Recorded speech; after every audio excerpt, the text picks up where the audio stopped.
কোরআনে আছে ইন্নাল ইনসানা খুলিকা হালুয়া, আমি মানুষকে অসহায় আর দুর্বল সৃষ্টি করেছি, মানুষ সবল নয়। কারোর কাছে যদি টাকা চলে আসে, মায়েরা শুনবেন, আপনারা শুনে নিবেন, যদি কোনো মা মনে করে আমার স্বামীর কাছে অনেক টাকা আছে, কোনো ভাই যদি মনে করেন আমার কাছে সম্পদ আছে, কিছু কমি নাই, কেউ যদি মনে করেন আমি মারাত্মক নেতা হয়েছি, আমার কাছে জোর আছে, বল আছে, শক্তি আছে, পাওয়ার আছে, আল্লাহর কসম করে বলছি, আল্লাহ বলেছে ইনসানের জন্য ইন্নাল ইনসানা খুলিকা হালুয়া, আমি মানুষকে অসহায় আর দুর্বল সৃষ্টি করেছি, মানুষ সবল নয়। এটা মাথায় রাখতে হবে। যুগে যুগে আল্লাহ তার দলিল দিয়েছেন। মানুষ আজকে যেদিকে দেখছেন আমাদিকে অনেক দূরের কথা। পৃথিবীতে এখন যতগুলো রাজা বাদশাহ মন্ত্রী প্রেসিডেন্ট যেদিকেই দেখছেন, ফিরাউনের মতো নেমক হারাম বলেছিল মিশরে দাঁড়িয়ে, আলা রব্বুকুমুল আলা, আমি তোমাদের রব, আমি সব থেকে উঁচু। আবার কে? আল্লাহ তার মতো নেমক হারামের নিচুড়ে রস বার করে দিয়েছে, জায়গা পাইনি। আল্লাহ বেজ্জতির সঙ্গে মৃত্যু দান করেছে। গোটা পৃথিবী মনে রেখেছে কিয়ামতের সকাল পর্যন্ত ফিরাউনের হিস্ট্রি থাকবে, কোরআনে আল্লাহ উল্লেখিত করেছে, রাসূলের কাছে ওহীর মাধ্যম দিয়ে পাঠানো হয়েছে। হে নবী, পৃথিবীর মানুষকে জানাও, তারা যেন মনে রাখে ফিরাউনের মতো জালিম বাদশাকে আমি নিস্তে নাবুদ করে দিয়েছি। কোরআনে আছে ইব্রাহিম আলাইহিস সালাতু ওয়াস সালামকে আগুনে নিক্ষেপ করেছিল নমরুদ। আল্লাহ আগুনকে হুকুম জারি করেছিলেন, কুলনা ইয়ানা রুকুনি বারদাম ওয়া সালামান আলা ইব্রাহিম, আগুন তুমি ক্ষান্ত হও, আমার ইব্রাহিমের একটা পশমকে জ্বালাবার তোমার ক্ষমতা নেই। আল্লাহর কসম, আল্লাহর হুকুম পালন করেছে অগ্নি। ইব্রাহিম আলাইহিস সালাতু ওয়াস সালামের একটা পশমকে জ্বালাতে পারেনি। নমরুদকে আল্লাহ জিল্লাতের মৃত্যু দান করেছিলেন, পৃথিবীর কেউ রুখতে পারেনি। বর্তমানে পৃথিবীর বুকে যতগুলো পরমাণু বোমা আছে, তার 3 ভাগ পরমাণু বোমা 2টো দেশের কাছে আছে। সব থেকে বেশি আছে রাশিয়া, 5,500 পরমাণু বোমা রাশিয়ার কাছে। আমেরিকার কাছে আছে 4,428টা পরমাণু বোমা, যার কাছে কয়েক লক্ষ সেনা, যার কাছে অত্যাধুনিক অস্ত্র, যুদ্ধ বিমান, আপনার হেলিকপ্টার, ড্রোন, মিসাইল, সব অত্যাধুনিক আছে। তারপরেও কুদরতি বালার কাছে হুঁটো গাড়তে হয়েছে।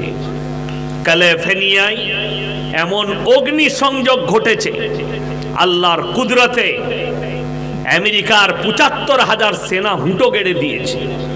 আমরা ব্যর্থ আগুন লিভাতে, যে হাওয়ার ঝোঁকা চলছে আগুন লিভানো যাচ্ছে।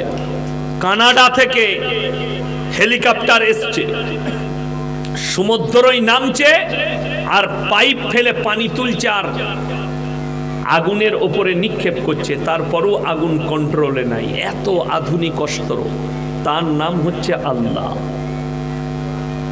সুপার পাওয়ার হাঁটু গেড়েছে আল্লাহর কাছে। এইখান থেকে আপনাকে এটা বিশ্বাস আনতে হবে যে যতই শক্তিশালী হোক, আল্লাহর কাছে পৃথিবীর মানুষ দুর্বল। কেউ যদি লোহার ঘরের মধ্যে থাকে, আল্লাহর কসম করে বলছি, মৃত্যুর সময় হলে মালাকুল মউত তার মধ্যে প্রবেশ করে তার জানকে কবজ করবে। ওই জন্য আল্লাহ কোরআনে কসম খেয়েছেন, কার? ফেরেশতার। ওয়ান্নাজিয়াতি গরকা, আমি কসম খাচ্ছি ওই ফেরেশতার যারা দ্রুত গতিতে আমার হুকুমে তোমাদের শরীরে ডুব মারে। গরকা শব্দের অর্থ হচ্ছে ডুব মারা। আর তোমার শরীর থেকে তোমাদের আত্মাকে হরণ করে নিয়ে আসে আমার আল্লাহর হুকুমে। আল্লাহ কসম খেয়েছে, তার মানে আপনার আমার কোনো কৃতিত্ব নাই। যারা ফুটানি করছেন জীবনে ফুটানি করবেন না। মৃত্যু আপনার কাছে এলে সব কিছু আপনার শেষ। মৃত্যু আপনার কাছে চলে এলে সব কিছু বন্ধ, আপনার আর কিছুই করতে পারবে না। আমি কিন্তু এখনো জলসা শুরু করি নাই, ভূমিকা টানছি। এরপরে ইমানদারির সঙ্গে বলুন, কোরআন সত্য কিতাব না মিথ্যা? কথা বলেন, হাত তুলে বলুন কোরআন সত্য। এটা বিশ্বাস করেন? সকলে জোরে বলুন ইনশাআল্লাহ। এটা যদি বিশ্বাস হয়, আপনি করেন আর না করেন, কোরআন এমন এক মুকাদ্দাস কিতাব, কোরআন মাজিদ। আপনি পৃথিবীর যতগুলো আলেম, শেখ, মাশায়েখ কিতাব লিখেছেন, তাদের হিস্ট্রি বার করুন এবং কিতাবগুলো নিয়ে আসুন। বড় বড় শেখ মুশায়েখরা কিতাব লিখেছেন, শুধু তিনারা নয়, বড় বড় সাহিত্যিক, কবি, মনীষীরা বই লিখেছেন। সব বই নিয়ে আসুন। কেউ তার কিতাবের হেডিং এ লিখতে পারেনি আমার লেখার মধ্যে কোনো ভুল নাই। এটা লেখার ক্ষমতা কারণ নেই, যে কোনো ত্রুটি থাকতে পারে। আল্লাহর কসম, আল্লাহ কোরআন মাজিদকে অবতীর্ণ করেছেন। সূরা বাকারায় বললেন, জালিকাল কিতাবুল লা রাইবা ফি। আমার এই কোরআনে বিন্দুমাত্র সন্দেহের কোনো অবকাশ নাই। বলুন সুবহানাল্লাহ। এটা যদি আপনি বিশ্বাস করেন, আপনাকে বলে দিই, ভারতে 30 কোটি মুসলমান আছে বর্তমানে। এই 30 কোটি মুসলমানের মধ্যে 10 কোটি মুসলমান আছে কি না এটা সন্দেহ আছে। তার অনেকগুলো প্রুফ আছে আমার কাছে। নাম্বার 1, আপনাদের এই থানাটা কি? পুকুরিয়া থানা। পুকুরিয়া থানা। আমি অনেক জলসা করেছি, আমি বর্ধমান জেলার মানুষ। আমি কালকে শীতলকুচিতে ছিলাম, রাত্রি 1:30টায় চেপেছি আপনার জলপাইগুড়িতে, 3টেই নেমেছি, গাড়ি ছেড়েছি ফজরের পরে। মালদায় এসে গোসল টোসল করলাম, জুম্মা পড়লাম, তারপরে একটু আরাম করে এলাম। বিশ্বাস করুন, কোরআন যে সত্য কিতাব, এটা আপনি দলিল দিলেন, আমি এখানে প্রমাণ দিয়ে যাব যে কতগুলো মুসলমান অস্বীকার কিভাবে কোরআনকে করে, অথচ তারা মুসলিম বলে নিজেকে দাবি করে, নবীর উম্মতি বলে দাবি করে। নাম্বার 1, সুদ খাওয়া হারাম না হালাল? কথা বলে না, হারাম। তাহলে নিশ্চয় এই পুকুরিয়া থানায় একটাও মুসলমান সুদখোর নাই। কথা বলে না, আছে না নাই? আছে। অথচ কোরআনে স্পষ্ট আছে, ওয়াহাল্লাল্লাহুল বাইয়া ওয়া হাররামার রিবা। সুদ তোমাদের জন্য হারাম, ব্যবসাকে আমি হালাল করেছি। ব্যবসা করো, ব্যবসা হালাল, সুদ হারাম। শুধু তাই নয়, আল্লাহর রাসূল সাল্লাল্লাহু আলাইহি সাল্লামের হাদিস, কেউ যদি 1 টাকা সুদ খায়, সব থেকে নিম্ন স্তরের পাপ হচ্ছে নিজের মায়ের সঙ্গে 36 বার জিনা করার সমান পাপ হবে। জোরে বলুন নাউজুবিল্লাহ। অথচ এইটা জানার পরে যে মুসলমান সুদ খাবে, সে আল্লাহর সঙ্গে যুদ্ধ ঘোষণা করলো না করলো না? সে রাসূলের বিরোধিতা করলো না করলো না? আল্লাহর নবীর বিরোধিতা করলো। সেই ব্যক্তি যে নিজের মুখে বলছে আমি নবীর উম্মত, আমি মুসলমান, অথচ সুদ খায়, এর থেকে বড় আল্লাহর দুশমন আর কেউ হতে পারে? মুখে এক কথা, আমলে এক কথা। আমি কেন বলছি? আমার কিন্তু চাকরি যাবার ভয় নাই। চাকরি যাবার ভয় আছে? ভয় নাই। ইমাম সাহেবরা খুতবা দিলে ইমামের চাকরি যাবার ভয় থাকে। তারপরের দিন থেকে সুদখোররা পেছনে লাগবে, সালা ইমামকে তাড়া, ওকে আর রাখা যাবে না। ঠিক বললাম না ভুল বললাম? ইমামের চাকরি চলে যায়, কিন্তু আমার চাকরি যাবার ভয় নাই। কমিটির ছেলেরা যদি এসে বলে হুজুর এত কড়া বক্তব্য দিবেন না, আমার গাড়ি রেডি আছে, পয়সা ফেক তামাশা দেখ, আমি পালাবো, আবার যেখানে আসবো এইটাই বলবো। হারাম। তোমরা যদি মৌলবীর কলার ধরো, আল্লাহর কসম করে বলছি, কোরআনের আয়াত পাল্টাবে? আমাকে গালি দিলে কোরআনের আয়াত পাল্টাবে? বড় কষ্টের বিষয়। আপনি হারামটাকে হালাল করে নিয়েছেন, কোন মৌলবীকে জিজ্ঞেস করলেন না। আপনার ইমামকে জিজ্ঞেস করলেন না মৌলী সাহেব সুদ খাওয়াটা কি, আপনি জিজ্ঞেস করলেন না। বড় কষ্টের বিষয়। নম্বর 1। নাম্বার 2, মদ খাওয়া হারাম না হালাল? কথা বলে না, হারাম। তাহলে নিশ্চয় পুকুরিয়া থানায় একটাও মুসলমানদের মাতাল নাই। কি বলে? শুধু মাতাল নয়, আপনাকে আমি মালদা ডিস্ট্রিক্টে দেখিয়ে দেবো, কালিয়াচক থেকে গাজল পর্যন্ত মুসলমান মদু খায়, হারামখোর মদু বিক্রি করছে মুসলমান। কিন্তু দুঃখের কথা কি বলবো জানেন, আমাদের সমাজের অনেক লোক অন্য ধর্মের সমালোচনা করে, কিন্তু কোরআন কি বলছে শুনেলেন? ওয়ালা তাসুবুল্লাযীনা ইয়াদউনা মিন দুনিল্লাহ ফায়াসুবুল্লাহা আদওয়াম বিগাইরি ইলম। হে আমার নবী বলো, তোমরা আল্লাহ ব্যতীত তাদের উপাসনা করে, যারা দেবদেবীর উপাসনা করে তাদের দেবদেবীকে তোমরা গালি দিও না, ধর্মকে গালি দিও না। অজ্ঞাত অবস্থায় তারা তোমার আল্লাহকে গালি দেবে। আপনি শিরকটা বুঝান, আপনি দ্বীনটা বুঝান, আপনি আল্লাহকে চিনান, কিন্তু কারো দেবদেবীকে গালি দিবেন না, আল্লাহ নিষেধ করেছে। সে আপনার আল্লাহকে গালি দিলে আপনার ক্ষতি হবে। কথাটা বুঝতে পারেননি আমার? আপনাকে এরপর বুঝিয়ে দিই, আপনার ধর্মকে একটা অমুসলিম কতটা রেসপেক্ট করে। আপনি মালদা থেকে 34 নম্বর জাতীয় সড়ক ধরুন, ডালখোলা বকখালি রোড, এটা এই রোডটার নাম কি? নেটে সার্চ করবেন, ডালখোলা 24 পরগনার বকখালি, একবারই সমুদ্রের কিনারা।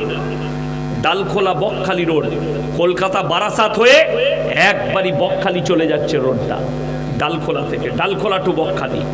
এই রোডের ওপরে যখন চাপবেন, আপনি ফারাক্কা পার করলেন, ধলিয়ান, ওমরপুর, তারপরে আপনার ওইটার নাম হচ্ছে যেখান থেকে আমরা ভাঙি মোরগিরাম, মোরগিরামের পরে পলসন্ডা মোড়। পলসন্ডা মোড়ের আগে যেতে ডান হাতে পড়বে, যাবার সময় একটা ধাবা আছে, পাপ্পুদা ধাবা। আমি মাঝে মাঝে দাঁড়িয়ে চা ফা খাই, পকোড়া খাই, ভালোবাসে, শ্রদ্ধা করে।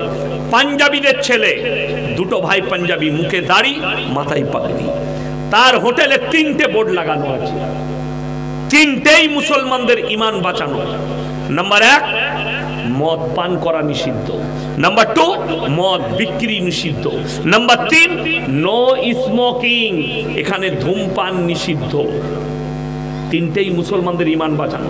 তারা জানে আমরা যেখানে ব্যবসা করছি এই মুর্শিদাবাদ ডিস্ট্রিক্টে, এখানে 75% মুসলমান, আর মুসলমানদের জন্য মদ স্পর্শ করা হারাম, এদের জন্য নেশাগ্রস্ত জিনিস হারাম, যার কারণে তারা ব্যবসার সঙ্গে ওইটা রাখেনি।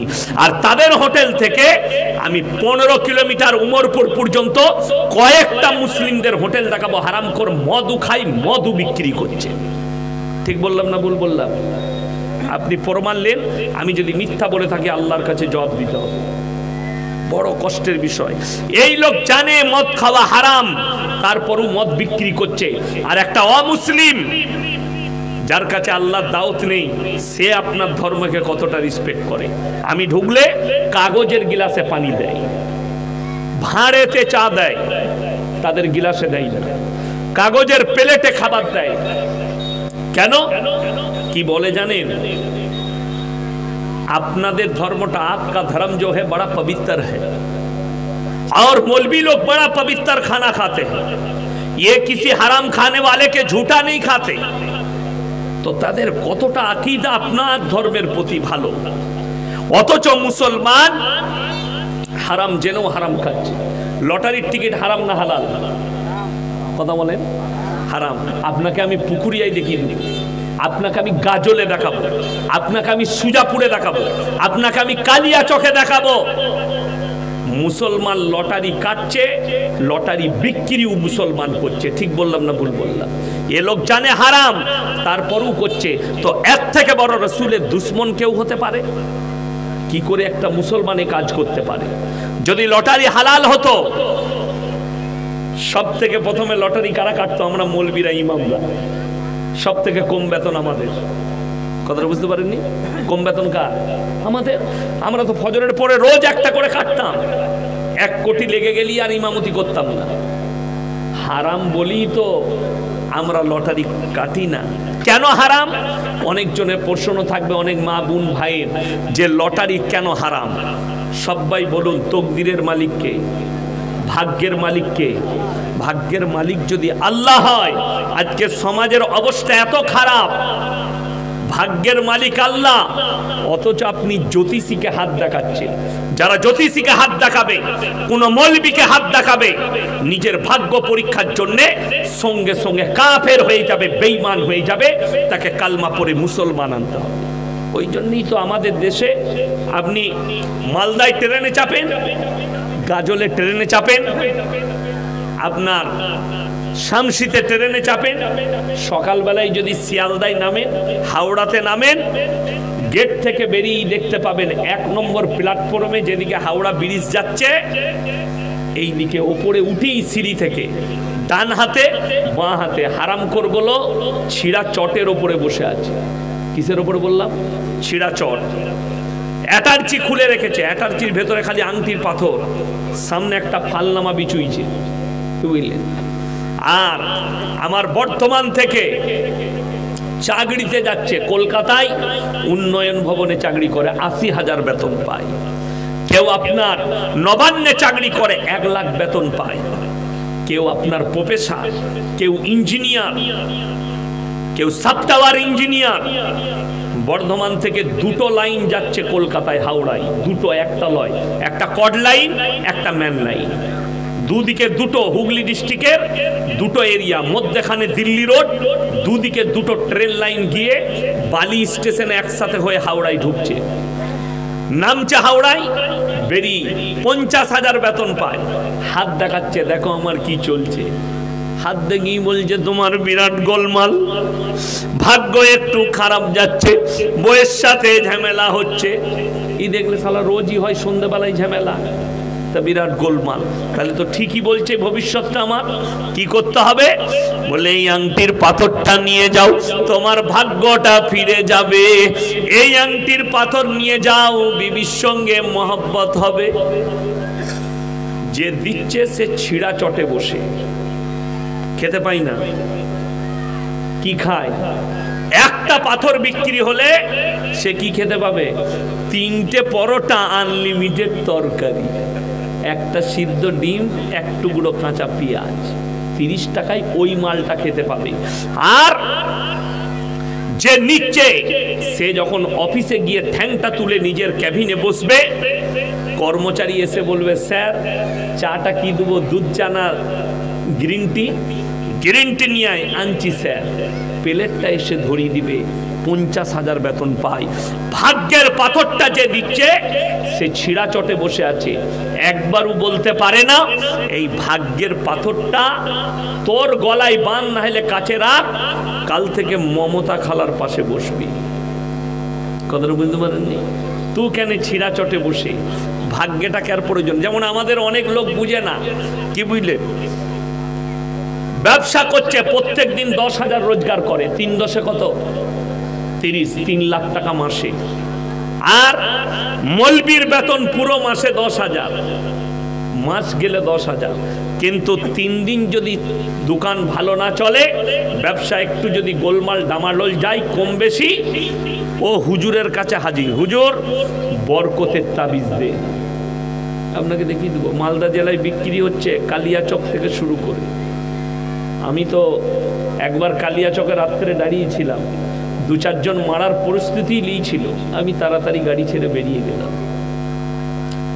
তো দুঃখটা ওই জায়গায় নয়, ইমামের বেতন 10,000, যে বরকতের তাবিজ লিখছে সে হচ্ছে 3 লাখ টাকা রোজগার করে। বরকতের তাবিজটা ইমামকে লাগবে না ওকে লাগবে? আপনারা বলুন। আমার 11,000 বেতন, আমাকে যদি কেউ বলে আপনি বর্তমান থেকে এসছেন, মৌলী সাহেব আপনি একটা তাবিজ দিয়ে যান বরকতের, তাবিজটা তো আগে আমি লুবো। আচ্ছা, পৃথিবীতে এরকম বোকা লোক আছে, লোককে বড় লোক করে নিজে গরিব থাকবে? পাগল হবেন আপনি। সবাই চাই আমি, আমার কাছে টাকা আসুক। তো আমাদের তাবিজে যদি তোমার বরকত হতো, বোকা, আমরা মৌলবীরা আগে বড় লোক হতাম।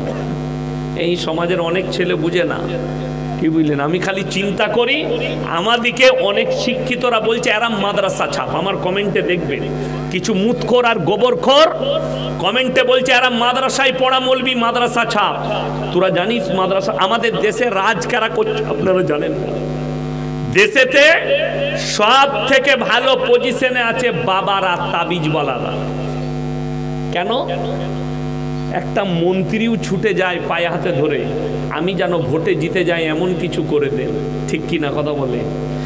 যে জীবনে স্কুলে যায়নি তাবিজের ব্যবসা করছে, হারামখোর এমএ পাস, হারামখোর বিএসসি পাস, হারামখোর ডবল এমএ, কিন্তু প্রেম করেছে, প্রেমিকা সুইচ অফ করে দিয়েছে। হুজুরকে এসে বলছে হুজুর তাবিজ মেরে মোবাইলটা খুলে দাও। নাউজুবিল্লাহ বলে।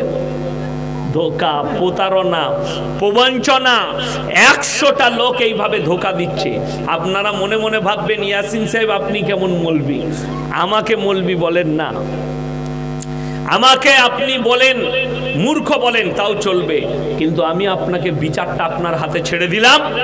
আমার মতো 100টা মৌলবি কিয়ামতের দিনে ধরা পড়বে, 100টা হুজুর ধরা পড়বে কিয়ামতের দিনে।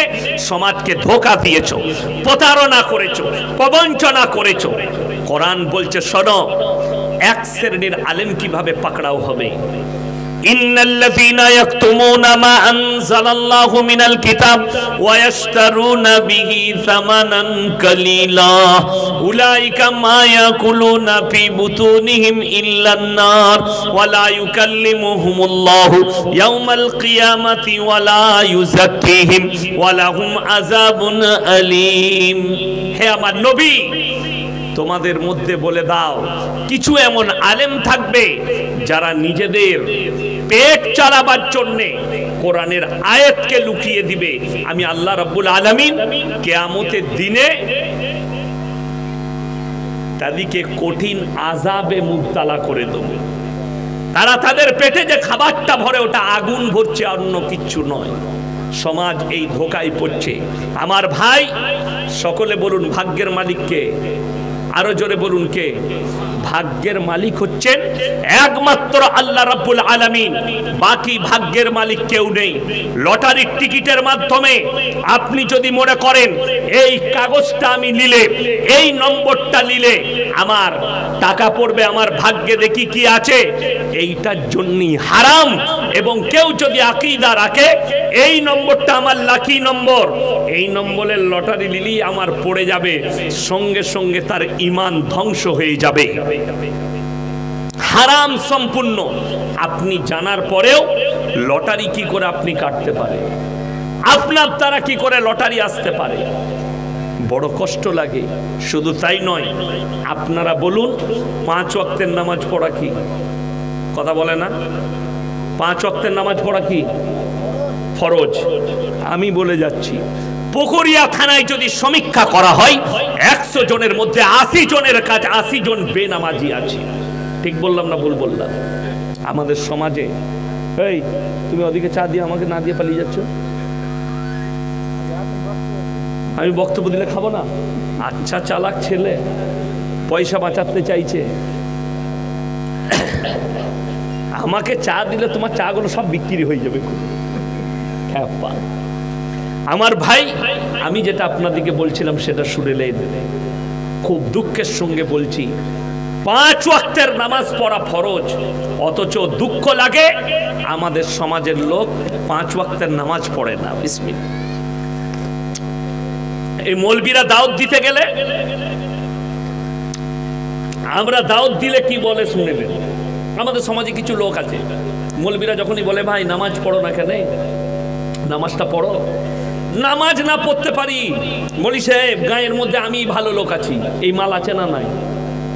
গাদা আছে, নামাজ পড়ে না কিন্তু বলছে আমার মতো ভালো লোক গ্রামে তো নেই, আমি আছি, নামাজ না পড়তে পারি, ও আমি পড়ি না কিন্তু আমি ভালো।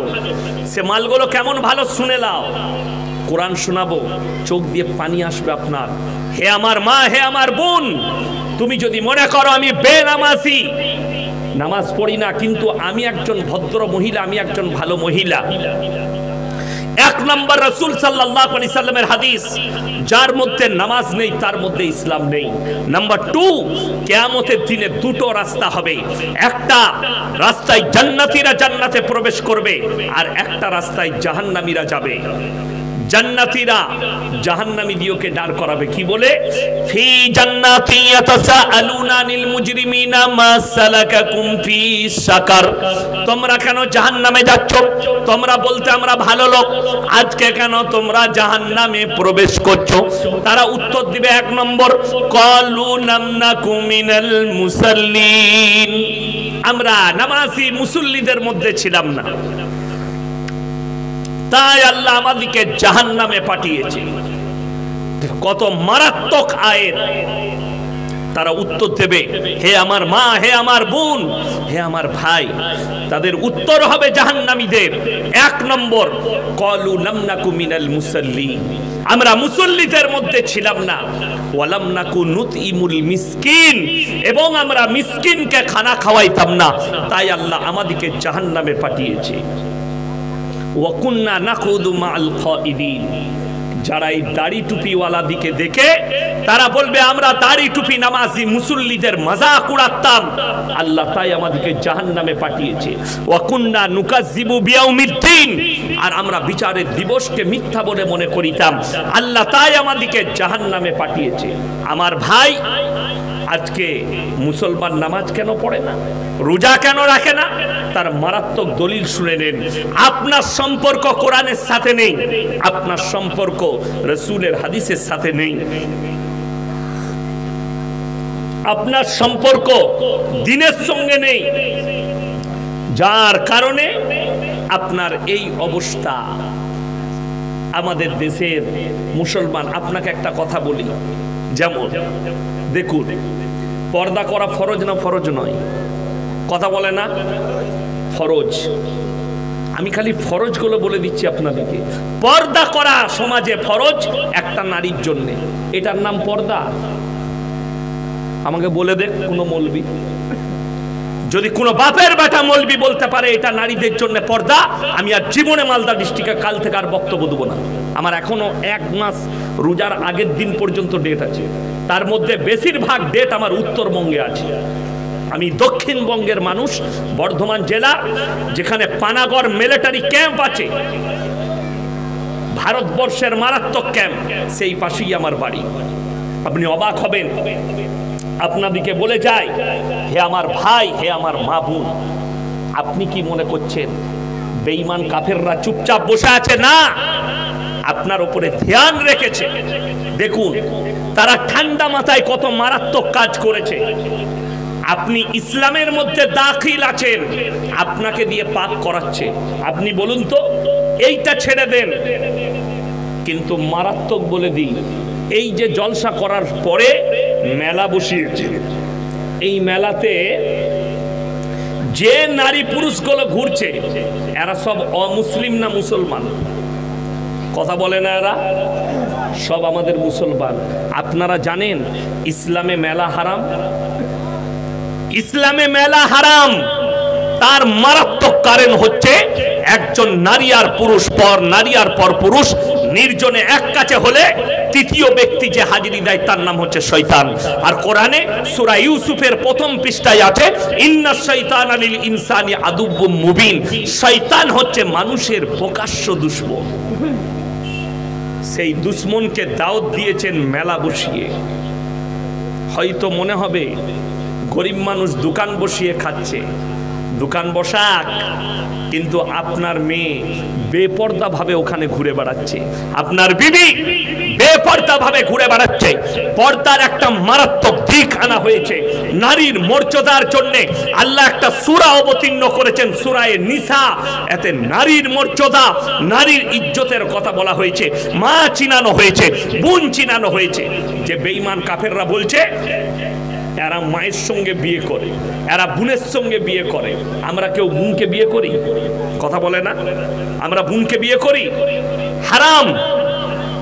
ওই জন্য আপনার কাছে কোরআনের শিক্ষা না থাকার কারণে, আপনার কাছে দ্বীনি শিক্ষা না থাকার কারণে রাস্তাঘাটে বাজারে একটা বেঈমান কাফেরকে উত্তর দিতে পারেন না। যারা বলে যে তোমরা তোমাদের বোনকে বিয়ে করো, আমি আমার ফুপুর মেয়েকে বিয়ে করেছি। আচ্ছা, এরকম অনেক লোক আছে না নাই, মামার বোনকে বিয়ে করেছে, চাচার বোনকে বিয়ে করেছে। আচ্ছা, সেগুলো কিন্তু রক্ত সম্পর্ক নাই। এটা বুঝাবেন অমুসলিম ভাইকে, কি রক্ত সম্পর্ক নেই। আর বিহারে আমার মোবাইলে রেকর্ডিং আছে, বিহার আর ঝাড়খণ্ডে একটা মেয়ে তার নিজের বাপকে বিয়ে করেছে, সেটা সনাতনী ধর্মের মেয়ে। মোবাইলে আমার কাছে রেকর্ড আছে, আমার নামে কেস ঠুক আমি আদালতে দেখিয়ে দেবো ভিডিও বার করে। আমি এটা গল্প বলি নাই, কিন্তু কোরআন খুলবেন আপনি, তাকে মানে কোরআন খুলে দেখান, 4 পারা শেষ পৃষ্ঠা, হাফের পর থেকে সূরা নিসা, হুররিমাত আলাইকুম উম্মাহাতুকুম ওয়া বানাতুকুম ওয়া খালাতুকুম ওয়া বানাতুল আখি ওয়া বানাতুল উখতি, আল্লাহ পুরো চ্যাপ্টার দিলেন কার সঙ্গে তোমার বিয়ে করা না জায়েজ, কার সঙ্গে জায়েজ আছে, কার সঙ্গে হারাম, কার সঙ্গে হালাল। আল্লাহ পুরো চ্যাপ্টার দিয়ে দিলেন, তাকে খুলে দেখিয়ে দেন। মায়ের সাথে চলবে না, বোনের সাথে চলবে না, খালার সাথে চলবে না, ফুফুর সাথে চলবে না। বড় একটা চ্যাপ্টার দিয়েছেন আল্লাহ রাব্বুল আলামিন কোরআনে, কার সঙ্গে বিয়ে হারাম, কার সঙ্গে বিয়ে হালাল। যেহেতু আপনার কাছে দিন না থাকার কারণে, দ্বীনি শিক্ষা না থাকার কারণে আপনার উত্তর দিবার ক্ষমতা আপনার মধ্যে নেই। আপনি ফেলোয়ার, নিজের ধর্মের কাছে আপনি ফেলুয়ার। বেঈমান কাফেররা তাদের মেহনতে কামিয়াব, আমরা আমাদের মেহনতে নাকাম হয়ে গেছি। জলসা করে এত জলসা, বিশ্বাস করুন এতগুলো বক্তা ঘুরে বেড়াচ্ছে, কারোর ডায়েরি খালি নাই। ঠিক বললাম না ভুল বললাম? প্রত্যেক গ্রামে গ্রামে জলসা, প্রত্যেক জায়গায় জায়গায় জলসা। কালকে আমার লালগোলায় জলসা আছে, পরশু আমার বীরভূম বুজুঙে জলসা আছে। প্রত্যেক দিন জলসা, তারপরের দিন 24 পরগনায় এইভাবে রোজ জলসা আছে। পরিবর্তনের জায়গা কিচ্ছু নাই। এত আলেম উলামা, মাদ্রাসা, মসজিদ, কেউ বলছে আমরা তবলিগ করছি, কেউ বলছে জলসা, কেউ বলছে মিলাদ, কেউ বলছে এইভাবে দাওয়াত দিচ্ছি, এত চলছে, পরিবর্তন নাই। তার মারাত্মক কারণ হচ্ছে কোরআন থেকে সম্পর্ক ছিন্ন, আলেম থেকে সম্পর্ক ছিন্ন, উলামা থেকে আপনার সম্পর্ক ছিন্ন, যার কারণে আপনি এতটা বিপদগ্রস্ত হয়ে পড়েছেন।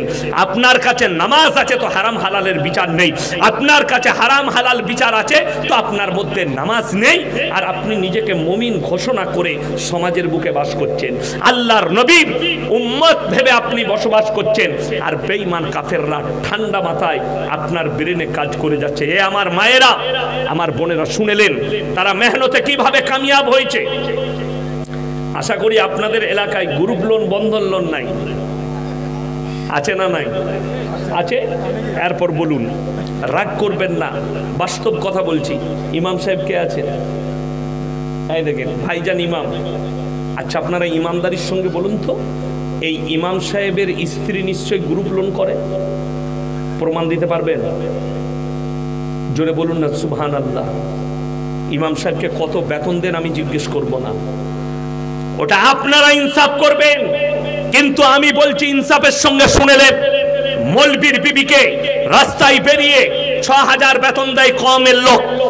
হে মুসলিম সমাজ, তোমরা ইমামকে সব থেকে কম বেতন দাও, তারপরেও তার বিবিকে রাস্তায় বেরিয়ে গ্রুপ লোন, বন্ধন লোন করতে হয় না। তুমি মাসে 30,000 রোজগার করো, 20,000 রোজগার করো, তুমি কেরলে কাজ করে 50,000 রোজগার করো, তারপরও তোমার বউকে রাস্তায় বার করেছো, গ্রুপ লোন আর বন্ধন লোন নেই। আজকে 10টা করে মেয়ে গ্রুপ করেছে, গ্রুপ, আর গ্রুপ লোন নিচ্ছে।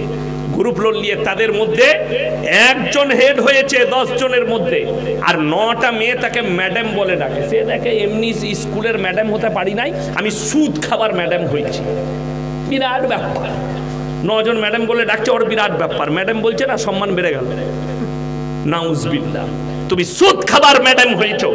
বেঈমান কাফেররা আপনার ঘরে ঘরে সুদ ঢুকিয়ে দিল।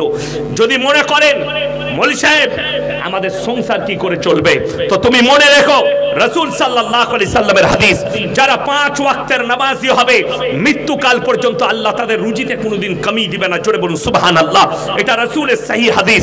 আল্লাহর নবী সাল্লাল্লাহু আলাইহি সাল্লাম হাদিস বর্ণনা করলেন, যারা আল্লাহর রাস্তায় দ্বীনের পথে থাকবে মৃত্যুকাল পর্যন্ত আল্লাহ তাদেরকে ইজ্জতের রুজি দান করবেন। জোরে বলুন সুবহানাল্লাহ। আমরা মৌলবীরা আল্লাহর উপরে ভরসা করি, 5,000, 6,000, 2,000, 3,000 যেটাই দাও, আমরা সেইটার উপরে ভরসা করে, আল্লাহর উপরে বিশ্বাস রেখে, আমরা হালাল রুজির উপরে, রিজকের উপরে বিশ্বাস রেখে চলি। যারা মনে করছেন টাকা বেশি থাকলে খেতে পাওয়া যায়, হ্যাঁ আমার মারা শুনেলেন, যারা মনে করছেন যদি কোটি টাকা থাকে তবে ভালো মন্দ খাওয়া যায়, ভুল। যদি এটা তোমার দিমাগে থাকে, সকালবেলায় উঠে মালদা টাউনে চলে যাও, রথবাড়ির রোডটাই দেখবে 100টা বড় লোক সকালবেলায় মর্নিং ওয়াক করছে, 100টা কোটিপতি সকালবেলায় আন্ডার প্যান্ট পরে ছুটছে। কি হলো? সুগার সুগার ডাক্তারে বলেছে 3.5 কিলোমিটার ছোটগা, দিনে 10 লাখ টাকা ইনকাম করে, কিন্তু আন্ডার প্যান্ট পরে ভোরের বেলায় ছুটতে হয়। তাকে জিজ্ঞেস করবেন কি খাস, খাসি না দেশি মুরগি? পুরা রুটি আর করেলা ভাজি খায়। আর তার যে কর্মচারী আছে তাদেরকে আল্লাহ বলেছে তোর প্লেটে যা জুটবে তাই খাবি। এটার নাম হচ্ছে রুজির মালিক আল্লাহ। অবাক হবে। আজ থেকে 10 বছর আগের ঘটনা, আমি কলকাতার ওই চটা বজবজের কাছে আমি জলসা করতে গিয়েছিলাম। জলসা শেষ হলো, 11টায় শেষ করেছি। একজন হাজি সাহেব বললেন আমার বাড়িতে হুজুর দাওয়াত। আমি গেলাম, তার বাড়ি দেখে আমার দিমাগে তাক লেগে গেছে, আল্লাহ জান্নাতটা কত সুন্দর হবে। কেন?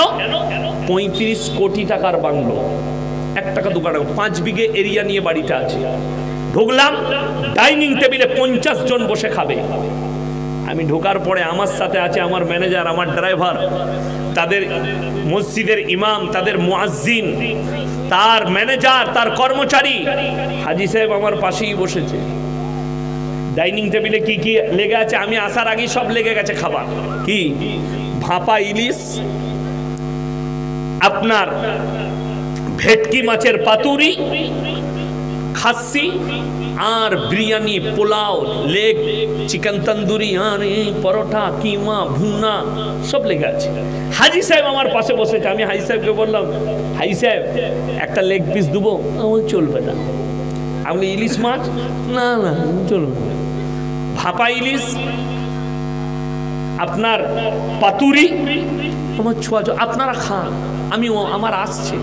আমি মনে মনে করলাম হাজি সাহেবের তাহলে যখন আসছে, কর্মচারীকে বলে আমারটা নিয়ে আয়। আমি মনে মনে করলে স্পেশাল মাল কিছু আসছে। পাশে যখন আছি একটু লুক, যে প্লেটটা করে আনছে, প্লেটটা চাইনার ব্র্যান্ডেড কাচের প্লেট, 2100 টাকা দাম একটা প্লেটের। একটা বাটির দাম 1250। তার কর্মচারী আনছে, প্লেটে আছে 2টো পুরা রুটি আর বাটিতে আছে করেলা ভাজা। আমি না হাজি সাহেব এটা আমার, বলে হ্যাঁ আমি আর কিছু খেতে পারি না। আমি বললাম দস্তরখান আপনার, ডাইনিং টেবিল আপনার, খাবার আপনার, টাকা আপনার, আল্লাহ রুজি মেপেছে মৌলবীর কর্মচারীর। হযরতে মারিয়ামকে জাকারিয়া বলছেন, ক্বালা ইয়া মারিয়ামু আন্না লাকি হাদা, ওগো মারিয়াম তুমি ভালো মন্দ আকরর মুনাক্কা, কাজু কিশমিশ, পেস্তা বাদাম কোথা থেকে পাচ্ছ? মারিয়াম বললেন, ক্বালাত হুয়া মিন ইনদিল্লাহ, ইন্নাল্লাহা ইয়ারযুকু মান হিসাব। আল্লাহ যাকে ভালোবাসেন, আল্লাহ যাকে পছন্দ করেন, তাকে বেসুমার রিজক দান করেন। কোথা থেকে দেব, কেমন করে দেব, আমি আল্লাহ ছাড়া পৃথিবীর কেউ জানে না। জোরে বলুন সুবহানাল্লাহ। এটা হযরতে মারিয়াম, ঈসা নবীর মা, নিজেকে যখন বন্দী করে নিল। ওয়াজকুর ফিল কিতাবি মারিয়াম ইদিন তাবাদাত মিন আহলিহা মাকানান শারকিয়্যা, পূর্ব দিকে এক স্থানে নিজেকে বন্দী করে নিয়েছেন। আল্লাহর তরফ থেকে জান্নাত থেকে খাবার এসেছে যখন ঈসা নবী তার পেটে। জোরে বলুন সুবহানাল্লাহ। মারিয়ামের ওই খাঞ্চা দেখে জাকারিয়া প্রশ্ন করেছেন, হযরতে জাকারিয়া, ক্বালা ইয়া মারিয়ামু আন্না লাকি হাদা, এত দামি খাবার তুমি কোথা থেকে পাচ্ছ? আশ্চর্য আশ্চর্য ফল। ক্বালাত হুয়া মিন ইনদিল্লাহ, ইন্নাল্লাহা ইয়ারযুকু মান ইয়াশাউ বিগাইরি হিসাব। আল্লাহ যাকে ভালোবাসেন, পছন্দ করেন, তাকে বেসুমার রিজক দান করেন। কোথা থেকে দেব, কেমন করে দেব, আমি আল্লাহ ছাড়া পৃথিবীর কেউ জানে না। এটা কোরআন। আপনাকে বিশ্বাস আনতে হবে। আমার ভাই, রুজির মালিক আল্লাহ। সমুদ্রের তলে একটা তিমি মাছ 24 ঘন্টায় 100 কুইন্টাল খাবার খায় 10 টন। আল্লাহর রুজি কে মাপে? আল্লাহ। 3 ভাগ প্রাণী সমুদ্রের তলে, এক ভাগ স্থলে আছে, সকলের রুজি আমি আল্লাহ মাপি। একটা জঙ্গলে হাতি এক দিনে 1 টন খাবার খাই 10 কুইন্টাল, কে রুজি মাপে? আমি আল্লাহ রুজি মাপি। আর তোমরা সামান্য 100 গ্রাম চালের ভাত খাও, 50 গ্রাম চালের ভাত খাও, আর আমি আল্লাহ রুজি মাপবো না? অনেক মা বোন, অনেক ভাই বাবা আছে, স্ত্রীর পেটে বাচ্চা এসছে, 2টো ছেলে আছে, আবার স্ত্রী প্রেগনেন্ট। স্ত্রীকে বললে, শোনো, এত টাকা কোথায় পাবো ছেলেকে মানুষ করার, এই ছেলেটা নষ্ট করে দাও। হাই রে নেমো খারাম, তুমি বেঈমান কাফেরের আচরণ নিলে। অথচ তুমি যদি মৌলবীকে জিজ্ঞেস করতে, আমার স্ত্রীর পেটে আবার বাচ্চা এসছে, মৌলবী তোমাকে বুঝিয়ে দিত। কোরআনে আছে, ওয়ালা তাকতুলু আওলাদাকুম খাশিয়াতা ইমলাক নাহনু নারযুকুহুম ওয়া ইয়াকুম, তোমরা দরিদ্রতার ভয়ে তোমাদের আওলাদকে কতল করো না। একটা মানুষকে মার্ডার করলে যে পাপ, যারা নিজের পেটের সন্তানকে ওষুধ আর ইনজেকশন দিয়ে যে নারীরা নষ্ট করে, অতটাই পাপ হবে। যারা মনে করছেন আল্লাহ এই রক্ত হয়ে, অনেক যুবক, অনেক মূর্খ, তারা মনে করে ছেলে মেয়েরা আমরা যে বাচ্চাটা নষ্ট করেছি, এ রক্ত পানি হয়ে নদ নদী নালার সাথে চলে গেছে, রক্ত হয়ে পায়খানা চেম্বারে চলে গেছে। আল্লাহর কসম, তোমরা তাহলে কোরআন শুনোনি, আল্লাহর ওপরে আকীদা তোমাদের ঠিক আসেনি। আল্লাহ রাব্বুল আলামিন কোরআনে কসম খেয়েছেন, লা উকসিমু বিয়াউমিল কিয়ামাহ, আমি আল্লাহ কসম খাচ্ছি কিয়ামতের দিনের, ওয়ালা উকসিমু বিন-নাফসিল লাওয়ামা আয়াহযাবুল ইনসানু আল্লা নাজমা ইদামা। ওগো আমার নবী, আমি কসম খাচ্ছি ওই আত্মার যারা বলে আল্লাহ মানুষকে কেমন করে পুনরায় জীবিত করবেন, কেউ ছাই হয়ে গেছে, কেউ মাটি হয়ে গেছে। হে আমার নবী, বলে দাও, শুধু মানুষ নয়, বালা কাদিরিনা আলা আন নুসাউইয়া বানানা বাল ইউরিদুল ইনসানু লিয়াবজুরা আমামা। হে আমার নবী, বলে দাও, শুধু মানুষের আকৃতি নয়, তোমাদের আঙ্গুলেতে যে লাকিরগুলো, দাগগুলো আছে, আমি পুনরায় এইভাবে মানুষকে জীবিত করব। আল্লাহ কোরআনে অপর জায়গায় উদাহরণ দিলেন, পৃথিবীর মানুষ শুনে নাও, যারা মনে মনে করছো আল্লাহ কেমন করে মানুষকে জীবিত করবে, তোমরা দেখে নাও, বৈশাখ জ্যৈষ্ঠী মাসে ঘাসগুলো মারা যায়, আমি আল্লাহ আবার আষাঢ় শ্রাবণ মাসে বৃষ্টি বর্ষণ করে আবার তাদেরকে জীবিত করে তুলি। আমি আল্লাহ সক্ষম আছি। যারা মনে করছো পায়খানার চেম্বারে নদ নদী নালাতে চলে গেছে, পায়খানার চেম্বারে রক্ত পানি হয়ে চলে গেছে, আল্লাহর কসম, আল্লাহ এই বাচ্চাগুলোকে কিয়ামতের দিনে দাঁড় করাবেন, আর এই বাচ্চারা সাক্ষী দিবে, ওগো আল্লাহ, এই পাপিষ্ট মা বাপ যারা আমাকে মায়ের গর্ভে মার্ডার করেছে, সেদিনে কিয়ামতের দিনে আল্লাহর কাছে হিসেব দিয়ে পার হতে পারবে না। ওই জন্য আল্লাহ নিষেধ করলেন, ওয়ালা তাকতুলু আওলাদাকুম খাশিয়াতা ইমলাক নাহনু নারযুকুহুম ওয়া ইয়াকুম, তোমরা দরিদ্রতার ভয়ে নিজেদের আওলাদকে কতল করো না, তোমরা বিশ্বাস রাখবে রুজির মালিক আল্লাহ। সকলে বলুন, রুজির মালিক কে? আল্লাহ। আমাদের দোষটা কোথায় জানেন? আমরা 6 ভাই বোন, এরকম 6 ভাই বোন অনেকে আছে না নাই? কথা বলেন, আছে। 8টা 10টা ছেলে মেয়ে আছে, কিন্তু আপনি দেখুন, আমাদের লেগে বলেছে এই মুসলিম সমাজের মৌলী সাহেবরা হচ্ছে বাচ্চা তৈরি করা মেশিন। কে বলছে? বেঈমান কাফেররা, এরা বাচ্চা নিয়ে যায়। বড় কষ্ট লাগে, আপনাকে খালি হিসেব করে দিই, আমার 5টা বাচ্চা হলে ইয়াসিন হচ্ছে বাচ্চা তৈরি করা মেশিন, কিন্তু কবিগুরু রবীন্দ্রনাথ ঠাকুররা 14টা ভাই বোন, তার বাপকে তুমি কি বলবে? আমি তোমার কাছ থেকে শুনতে চাই। দেশের প্রধানমন্ত্রীজি 6টা ভাই বোন, তার বাবাকে কি বলবে? আমি তোমাদের কাছে জানতে চাই। যোগীজি 7 ভাই বোন, তাকে তুমি কি বলবে? তার মা বাবাকে আমি তোমাদের কাছে জানতে চাই। শুধু তাই নয়, তাগাড়িয়া 10টা ভাই বোন, তার মা বাবাকে কি বলবে? তোমাদের কাছে জানতে চাই। খালি আমি বাচ্চা পয়দা করলেই দোষ, অন্য কেউ করলে দোষ নাই। এইটাই হচ্ছে ব্রেন বেঈমান কাফেরদের। আপনাকে অপরাধী করেছে, আর আমাদের শিক্ষিত সমাজকে বলেছে এই মৌলবীদের কাছে কিছুই নাই, জ্ঞান নাই, এরা সাধারণ লোক, এরা মাদ্রাসা ছাপ, এদের কাছে দুনিয়াবি জ্ঞান নেই। আমার ভাই, তুমি তো মৌলবি চিনতে পারোনি, তুমি কাঠ মৌলবিকে, নামধারী গাই মুখো হেলেকে মৌলবি ভেবেছ। কোনোদিন বাপের বেটা মৌলবির সাথে বসে দেখবে, তবে বুঝতে পারবে। এরা মিডিয়াতে, আমাদের দেশের কুত্তা মিডিয়াগুলো বিক্রি হওয়া মৌলবি কটাকে আর মূর্খ কটাকে বস করাচ্ছে, দিয়ে বলছে এই দেখো মুসলমানদের হাল এরকম। এই মৌলবি জবাব দিতে পারে নাই। যদি হিম্মত থাকে, আমি 1 লাখ বয়ান ছুটছে আমার ইউটিউব আর ফেসবুকে, আমি 1 লাখের বেশি, 1000-এর বেশি দাওয়াত দিয়েছি, যে যদি হিম্মত থাকে বাপের বেটা রুবিকা লিয়াকত, অঞ্জনা আমকাসম, আপনার আমিষ দেবগান থেকে শুরু করে যতজন আছে নিউজ 18 বাংলা, এবিপি, যদি হিম্মত থাকে আমাদের মতো বাপের বেটা मौलवीर साथे बसो, छट्टी का दूध याद दिला देंगे इंशाअल्लाह। हम बिकने वालों में से नहीं है, हम तुम्हारे जुबान नहीं बोलेंगे, हम बोलेंगे तो हमारे रसूल के जुबान बोलेंगे, हम बोलेंगे तो हमारे कुरान और हदीस बोलेंगे। तुम ले नहीं सकती, तुम सुन नहीं सकते, तुम्हारा दिमाग फट जाएगा। इस्लाम के बारे में पहले जांच लो फिर कहना, उससे पहले बात मत करो। আমার ভাই, আমার মা বোন সকলকে অনুরোধ করছি, হাত তুলে বলুন নামাজ কেউ ছাড়বো? হাত তুলে বলুন না নামাজ কেউ ছাড়বো না, জোরে বলুন ইনশাআল্লাহ। নামাজ কম্পালসারি নামাজ পড়বেন। আমাদের দেশের লোক 3টে কোয়ালিটির নামাজি আছে আমাদের দেশে। নাম্বার 1 5 ওয়াক্তের, নাম্বার 2 জুম্মার, নাম্বার 3 ঈদ আর বকরা ঈদের। ঠিক বলি নেই? কিছু লোক আছে শুধু ঈদ বকরা ঈদ পড়বে, আর ঈদের দিনে লাপায় বেশি কারা জানেন? কারা? ওই মাল কটা বেশি লাপায়, যারা কোনোদিন নামাজ পড়ে না, এই মাল কটা ঈদের দিনে নামাজ পড়ায়। যদি 1 মিনিট লেট হয়ে যায়, মৌলভী সাহেব লেট হয়ে গেল যে, ঠিক বলছি না ভুল বলছি? কষ্ট লাগে। আর যদি 1 সেকেন্ড, আমি একবার, আমাদের ইমাম সাহেব নেই তো, রমজান মাস মাদ্রাসার আদায় করে বেড়াই, তো ইমাম সাহেব বললে ভাই আমি একটু ছুটিতে যাচ্ছি 28শে রমজান, তো মাগরিবের নামাজটা পড়িয়ে দেবেন, আমি এশাকে চলে আসবো। ঠিক আছে, আমি বাড়িতে ইফতারি করে গেলাম, 30 সেকেন্ড আগে নামাজ পড়াইছি। কত বললাম? 30 সেকেন্ড।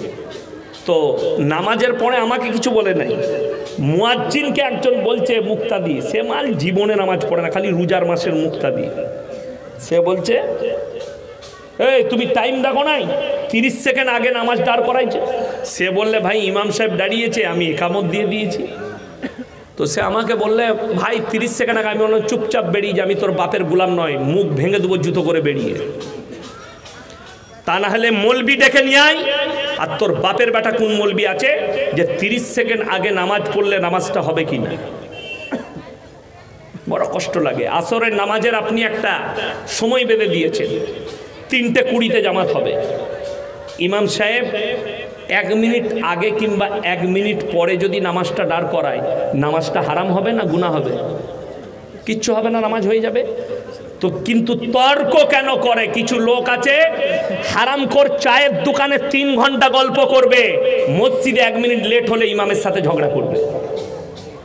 বড় কষ্টের বিষয়। তুমি আল্লাহর কাছে কি জবাব দিবে? তার মানে যাকে দেখতে লাড়ি তার চলন বেকার। আর আমাদের কিছু দেশের লোক আছে, ঘরেতে যদি বউয়ের সাথে ঝগড়া হয়, বউকে তো পারবে না, এসে ইমামের পেছনে লাগবে। আমি বললি খারাপ মৌলবি, বাস্তব কথা বলছি।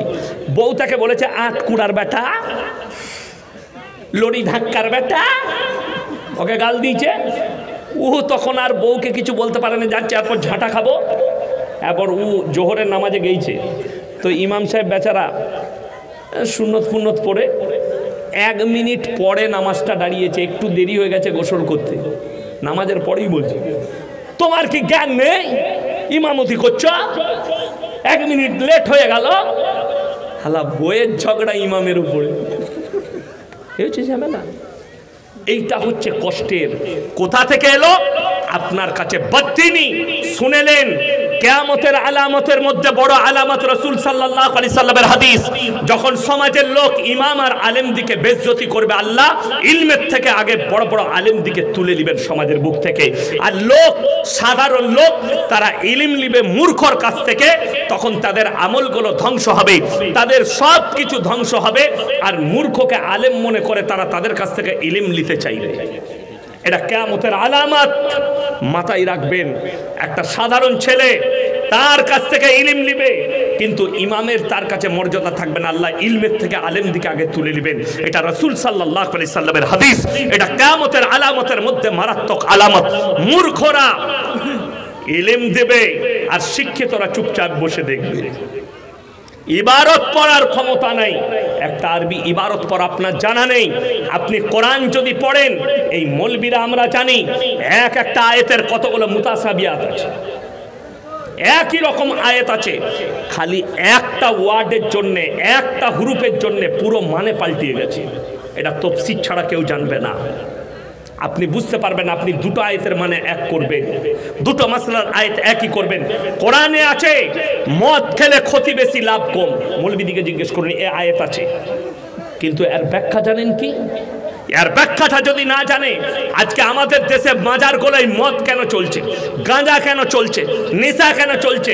এই হারামখোররা ওই আয়াতটা পড়েছে মদ খেলে ক্ষতি বেশি লাভ কম, কিন্তু এই আয়াতটার আমল আছে কিনা এটা মৌলবীর কাছ থেকে জানতে হবে, একটা গুমরার কাছ থেকে জানলে হবে না। একটা মূর্খর কাছ থেকে জানলে আপনাকে বলবে মদ খাগা, কোনো অসুবিধা নাই, লাভ কম আছে, ক্ষতি বেশি আছে। কেন বলে দিই, আমি জলসায় এসছি, আমরা এসছি না আসি নাই, আজকে বক্তারা এসছি, সভাপতি সাহেব আছেন, বক্তা আছেন। তো আমাকে বাবু জিজ্ঞেস করলো ফোন করে, কিংবা ইমাম সাহেব, যে মৌলী সাহেব কি খাবেন, আপনি কি খেতে ভালোবাসেন? মাছ খাবেন? হ্যাঁ খাবো। কি মাছ? তো আমি বললাম রানবেন। তো ইনি সকালবেলায় ফদ্দ, আমরা বাচ্চাকে ফদ্দ করে দিই না, জলসা ফলসা হলে একটা লিস্ট বানা, এই মাল আনতে হবে। তো ফদ্দই লিখে দিয়েছে একটা ইয়াসিন সাহেবের লেগে একটা রুই মাছ নিবি। বাজারে চলে গেছে। সকালবেলায় জলসার সেক্রেটারি আমাকে ফোন করছে, মৌলী সাহেব আপনার লেগে রুই মাছ নিয়েছি, খাবেন তো? আমি বললাম ভাই আমি তো রুই মাছ খাই না, তুমি আমার লেগে কাতলা মাছ নিবে, আমি রুই মাছ খাই না। ফদ্দ ওই কাগজে লিস্টে লেখা আছে রুই মাছ। ফোন করে বলল শোন, রুই মাছ নিবি না, মৌলী সাহেব রুই খাই না, কাতলা মাছ নিবি। ফদ্দই রয়ে গেছে রুই মাছ, হুকুম বাতিল হলো, কথাটা রহিত, মাছ আসছে কাতলা। কোরআনে আয়াত রহিত, তার হুকুমকে বাতিল করা হলো, পরবর্তী আয়াত অবতীর্ণ হলো তোমাদের জন্য নেশাগ্রস্ত জিনিস স্পর্শ করা হারাম। কথা বুঝাতে পারলাম? এটা আপনি মূর্খর কাছ থেকে পাবেন না। মূর্খ যদি ওই আয়াত পড়ে, এই হারামখোরগুলো মাজারে গাঁজা খাচ্ছে আর মদ খাচ্ছে আর গাঁজার টান মারছে, তার কারণ এরা এই আয়াত পড়ে বলছে যে হালাল। বড় দুঃখের বিষয়। ওই জন্য এটা কিয়ামতের মারাত্মক আলামত। সমাজ, আজকে বলি সমাজ কিভাবে পরিবর্তন হয়েছে। আমি কালকে বলছিলাম কোথায়, ওই জলপাইগুড়িতে। অবাক হবেন, একটা বাচ্চা ছেলে 10 টাকা চুরি করেছে, তাকে বাজারে বেঁধে, সে পেটের জন্য চুরি করেছে, গরিবের ছেলে, তার কাছে পয়সা নেই, সে ভিক্ষা করে খায়, তার মা বাবা নাই, তাকে গাছে বেঁধে পিটাচ্ছে। এই ছেলেটা চোর, 10 টাকা চুরি করেছে। হাই রে সমাজ, কিয়ামতের আলামত শুনেলেন? এই বাচ্চা ছেলে, এতিম ছেলে, পেটের জন্য চুরি করেছে 10 টাকা, একে চোর বলে গাছে বেঁধে পিটাচ্ছে। অথচ যারা কওমের গরিবের এতিম মিসকিনের লাখ লাখ টাকা চুরি করেছে, তাদেরকে আমরা স্টেটে ডেকে গলায় মালা পরিয়ে বরণ করি আর বলি এটা সমাজসেবী। সমাজদারও কে লিয়ে ইশারা কাফি হ্যায়। বড় কষ্টের বিষয়, দুঃখের বিষয়। শুনেলেন, বেঈমান কাফেরকে আপনি চিনতে ভুল করেছেন। আজকের নয়, 2 বছর আগে মুর্শিদাবাদের এক হারামখোর নেতা আমার সঙ্গে এক স্টেজে জলসা করেছে। আমি বসে আছি, আমার আগে লাল বাতি গাড়িতে এলো, পেছনে বডিগার্ড, স্টেজে চেপে বলল মাদ্রাসার জলসা, আমি নাম করব না, ওই বেলডাঙ্গা থানার একটা মাদ্রাসার জলসায় স্টেজে দাঁড়িয়ে বললে ইসলাম শান্তির ধর্ম। এই মাদ্রাসা প্রতিষ্ঠানকে উন্নয়নের জন্য আমি 10 লক্ষ টাকার চেক দিচ্ছি। সে 10 লাখ টাকার চেক আমার সামনে দিয়েছে, এটা আমি বানানো গল্প বলিনি। আজকে সেই হারামখোর নেতা বলছে মাদ্রাসায় জঙ্গি তৈরি হয়। তার থেকে বড় জঙ্গি কেউ হতে পারে? যদি জঙ্গি তৈরি হয় 2 বছর আগে, তার মানে তুমি জঙ্গির দলের লোক ছিলে। যখন তুমি 10 লক্ষ টাকা চেক দিয়েছ, তখন তুমি জঙ্গিকে সাপোর্ট করেছো। এই লোককে আগে অ্যারেস্ট করা দরকার, এই জঙ্গিকে মদত করেছে। কেন? সুযোগটা আপনি দিয়েছেন, সুযোগ আপনি। আজকে আমি কষ্টের সঙ্গে বলে যাচ্ছি, মালদা, মুর্শিদাবাদ আর দিনাজপুরে আমাদের মতো বক্তাকে ডেকে আমরা বয়ান করছি, আমি বাদ দেন যে কোনো বক্তা, আর কমিটির লোক নিয়ে এলো এক হারামখোর নেতাকে, আর আমাদের মতো আলেমদের মুখ বন্ধ করে আপনি 10 মিনিট দাঁড়ান, আমাদের নেতা কথা বলবে, আর বক্তাকে দাঁড় করিয়ে ওই হারামখোর নেতার একটা আলেমকে বশ করিয়ে, যারা মনে করবেন তারা আমাকে দাওয়াত দিবেন না, তোমার জলসার ভুকা আমি নয়। আপনি আমার বর্ধমান জেলায় চলুন, একটা নেতাকে স্টেজে পাবেন না। রাজনীতির মঞ্চ আলাদা, ইসলামের মঞ্চ আলাদা। একটা আলেমকে স্টপ করে কি করে আপনি তাকে একটা মূর্খকে দিলেন, যার কাছে ইলম নাই, যার কাছে কোরআন নাই, অথচ লোকরা শুনতে এসছে কোরআন আর হাদিসের কথা। আপনি তাকে রিসপেক্ট করতে পারেন, আপনার এমএলএ, আপনার এমপি, তাকে সম্মান করতে পারেন, তাকে স্টেজে ডেকে আপনি মালাও পড়ান, কিন্তু জেনে রেখে দিবেন একটা আলেম যখন বক্তব্য দিচ্ছে তাকে থামিয়ে তাকে স্টপ করে বক্তব্য দেওয়া এর থেকে বড় পাপ আর কিছু হতে পারে না। এটা আমি চ্যালেঞ্জ ছুড়ে বলে গেলাম। যাদের দাওয়াত দিয়ে আছে ইউটিউবে শুনবেন, তারা যদি মনে করেন এই বক্তাকে ক্যান্সেল করবো, আলহামদুলিল্লাহ, আমি আরাম পাবো, আরামের একটাও দিন নাই আমার কাছে, আমি রেডি আছি। যদি মনে করেন আমরা এদিকে ডাকিয়ে অপমান করব, আমাকে দাওয়াত দিবেন না, আমি নাই। বড় কষ্টের বিষয়গুলো কিয়ামতের আলামত যে আপনি আলেমের ইজ্জত বুঝেননি, অথচ আল্লাহ কোরআনে আলেমের ইজ্জত সম্পর্কে কি বলেছে জানেন? ইন্নামা ইয়াখশাল্লাহ মিন ইবাদিহিল উলামা। আমার নবী আর পয়গম্বরের পরে যারা আমাকে সবথেকে রীতিমতো ভয় করে তারা হচ্ছে আলেম সম্প্রদায়, তারা হচ্ছে আলেমরা, তারা কঠিন ভয় করে আমাকে। আমার ভাই, ওই জন্য আপনাকে অনুরোধ করছি, আপনি দিন বুঝুন, সবাই বুঝবো, জোরে বলুন ইনশাল্লাহ। আপনারা ইমানদারির সঙ্গে আপনারা জানেন পর্দা করা ফরজ। আপনার বিবিকে আপনি পর্দায় আনতে পারেননি, শুনেলেন আপনার ব্রেনে শয়তান কি বাধা বেঁধেছে, বেঈমান কাফেররা কি মেহনত করেছে। একটা চকলেটের দাম 1 টাকা, কত বললাম? কথা বলে না? 1 টাকা। সেই চকলেটটা কেউ যদি প্লেটে করে খুলে বিক্রি করে কেউ কিনবে? কথা বলেন, কেন কিনবেন না? অতি ধুলো পড়েছে, অতি ধুলো পড়ে গেছে, মাছি বসেছে, ইজ্জত নষ্ট হয়েছে। আমার মারা ভালো করে শুনবেন, 1 টাকার চকলেট কেউ যদি খুলে বিক্রি করলে তার ইজ্জত নষ্ট হয়ে যায়। আল্লাহ তোমার বিটির কতটা ইজ্জত দিয়েছে, একটা নারীর কতটা ইজ্জত দিয়েছে, তুমি তোমার ইজ্জত, বিটির ইজ্জত বুঝলে না, তোমার বিবির ইজ্জত বুঝলে না, তোমার মেয়ের ইজ্জত বুঝলে না, তোমার মায়ের ইজ্জত বুঝলে না, যে তাদের ইজ্জতের দাম কতটা। 1 টাকা চকলেটের ইজ্জত বুঝেছে, কিন্তু নিজের মায়ের ইজ্জত বুঝতে পারেননি, বিটির ইজ্জত বুঝতে পারেননি। যদি আপনাদের বাজারে, পুকুরিয়ায় বাজারে কেউ যদি একটা কলা ছিলে বিক্রি করে, সেই কলা কেউ কিনবে? কিনবেন না। কেন? এই কলাটাই মাছি বসেছে, ধুলো পড়েছে, ইজ্জত নষ্ট হয়ে গেছে, আপনি আর কিনবেন না। যদি আপনার কাছে একটা কলার যদি এত মূল্য হয়, তাহলে আপনার বিবির মূল্য আপনার কাছে কতটা হওয়া দরকার, তার ইজ্জতের মূল্য কতটা হওয়া দরকার, আপনার মেয়ের ইজ্জতের মূল্য কতটা হওয়া দরকার। অথচ কোরআন বলেছে ওয়াদরিব খুমুরিহিন্না আলা জুনুবিহিন, হে নারী তুমি পর্দা নির্ধারিত করো, তোমরা কোনোদিন ধর্ষিতা হবে না, তোমরা কোনোদিন লাঞ্ছিত হবে না। রাসূল আকরাম সাল্লাল্লাহু আলাইহি সাল্লামের কাছে যেদিনে পর্দা ফরজ হয়েছে, সেই দিন থেকে নবীর এবং সাহাবীর বিবিরা পায়ের নখটা পর্যন্ত হুজরাখানা থেকে বের করেনি, জোরে বলুন সুবহানাল্লাহ। আর আপনি পর্দা ছিঁড়ে বার করে দিলেন, পর্দা নেই, আমাদের বাড়িতে পর্দা নেই, আমাদের রাস্তাঘাটে পর্দা নেই, আমাদের কোনো জায়গায় একটা বিবাহ বাড়িতে পর্দা নেই। কত দুঃখ লাগে। আজকে একটা বিয়ের অনুষ্ঠান হলে আমাদের মা বোনরা যে পোশাক পরে আসে, শয়তানও এদিকে দেখে লজ্জা পায়। ঠিক বললাম না ভুল বললাম? এত নোংরা পোশাক পরে। আর এখন ফ্যাশন হয়েছে, যে যত ছোট পোশাক পরবে এইটাই হচ্ছে মডেলিং। ছোট পোশাক পরা যদি মডেলিং হয়, জেনে রেখে দিবে গোটা পুকুরিয়া থানায় সব থেকে বড় মডেলিং হচ্ছে কুত্তাগুলো, যারা কোনো পোশাকই পরে না। এদের থেকে বড় মডেলিং কেউ নেই। অবাক হবেন, হে আমার মা, হে আমার বোন, আজকে বেঈমান কাফেররা ঠান্ডা মাথায় কিভাবে কাজ করেছে। টাকনুর ওপরে পুরুষ মানুষ কাগজ কাপড় পরবে, বুখারী শরীফের হাদিস। যারা টাকনুর নিচে যে পুরুষ কাপড় পরবে, ওই অঙ্গটা জাহান্নামের আগুনে তাদের ভরে দেওয়া হবে। কোথায় বললাম? জাহান্নামের আগুনে। বেঈমান কাফেররা যতগুলো প্যান তৈরি করেছে সব টাকনুর নিচে। ঠিক বললাম না ভুল বললাম? আপনি দেখি, আপনাকে বাড়িতে এসে কাটতে হচ্ছে, যারা ইমানদার ছেলে তারা কাটছে। আমি গত বছরে মুম্বাই যাচ্ছি, কলকাতা এয়ারপোর্টে দাঁড়িয়ে আছি, বোর্ডিং পাস করাবো। আমার সামনে একটা বিহারিদের ছেলে, মুসলিমদের, এমন একটা প্যান পড়ে আছে, পেছন থেকে মনে হচ্ছে যেন খুলে পড়ে যাবে।